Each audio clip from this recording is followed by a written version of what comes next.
other part, going all the way back to the platform and people getting on bigger platforms and not valuing yours. Or I just want others in general. Like, well, yeah, yours is mine as well. Like, gotcha. Right. It happened to you as well. Yeah. So I'm just saying, like, not valuing the platform that they use. Right. What I have to say to people, and this is something, the reason why a lot of people always bring me on a platform is because I don't think about the size of the opportunity. I maximize the opportunity. I look at every podcast I go on as an opportunity to give out gems. And these clips, when posted on my platform, can go viral. So I never rely on somebody else's platform to give me the lane. I always looked at it like, if I say the right things, and what I mean by the right thing, I'm saying things that I accurately feel and they hit in the right pockets at the right time, it'll go viral on my platform. So I don't need to go to the biggest platform to gain awareness or to get reach, because you can reach people from your own phone on your own platform just by being you and being authentic. So for anybody who does take an opportunity to go on a platform, understand that a lot of these things are relationship based. If you want to have the fuck you, you need me mindset, you're not going to go far in this business, because then you're going to always be on the other end of that. Because now people are going to be like, nah, fuck you, you need me. So I never wanted to be the guy. And Q will tell you, because I came on Q podcast about 4 times, and it was never treated like that. I always posted the clips. We done went viral a couple times for different things that I've said, to the point where I felt like Q was lining me up to ask me certain shit to go viral. I'm like, this nigga is asking me these questions because he know I'm going to give him a controversial response that's going to bring awareness, which I was fine with, because in retrospect, I was also gaining the same awareness. So don't judge the size of the platform.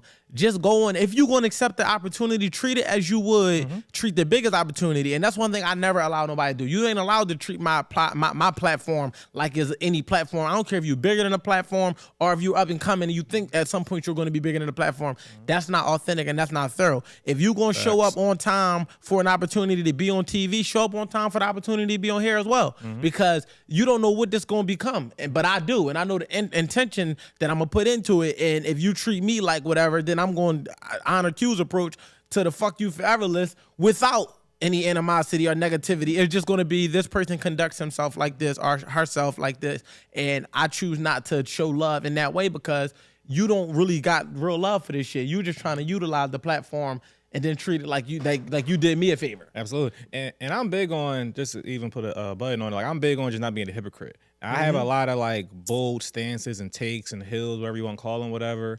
And the way I'm always find myself to be in alignment with these opinions or takes or feelings about shit is like, all right, if someone did this to me, would I be able to stand on it? Or if it was a reverse way, yeah, then I could be as bold and lonely on the hill as possible. I'd be totally fine with it. So when people do like just not thorough shit, it's always dumbfounds me, because it's like, you wouldn't appreciate that the other way around. But a lot of people are just totally fine being hypocrites, like subconsciously and consciously. I think to your point, oh, I'm sorry, but you're still making a point. Yeah. No, I say to your point, I think that is 2 sides to that coin. Yes, some people are perfectly fine with it, but others are just unaware. Certain people are just not even aware that the things that we are not okay with are sometimes the very things that we do. And that's where accountability comes into place at, because it's not necessarily just about taking accountability for your actions when you're conscious of them. It's also about taking it. Well, you have to be conscious to take accountability, but it's about creating that consciousness to begin with. It's like, I have to be so self-aware that I'm even realizing that the only reason it bothers me that you do this is because I do it as well. So that goes to the whole hypocrisy philosophy, where it's like, yo, don't be a hypocrite, but be conscious of that. Like, really understand, like, when they say treat others the way you want to be treated, simple. It don't have to look in the exact same approach and manner in which you give it out. This goes back to reciprocity. It just has to be reciprocal. Good intentions is good intentions. Bad intentions is bad intentions. It don't matter if you took $10 or 10,000, you took. It don't matter if you gave $10 or gave 10,000, you gave. So I just think that when you understand that, you have no reason to, be a hypocrite. But I want to stay in the realm, and I kind of want to, like, you said something about being thorough, and I'm like, thorough is so subjective to the person experiencing it that you really can't say if somebody being thorough or not, because what you think to be unthorough can be perfectly okay to somebody. And I had to learn that. People see the world through the lens of their own perspective. Sure. Based on their traumas, their pain, and their personal experiences. They don't know how you see the world to even know that they're affecting you in the way that they're affecting you, which is why communication is key, but understanding is the door. Because you say to me all the time, bro, we had this convo about 4 or 5 times, and I'd be like, I know I over communicate at a time to where though it could be toxic, but that's how much I strive for understanding. What do I also say too is like, I also usually say, I respect you it. do. Yeah. Well, yeah, for sure.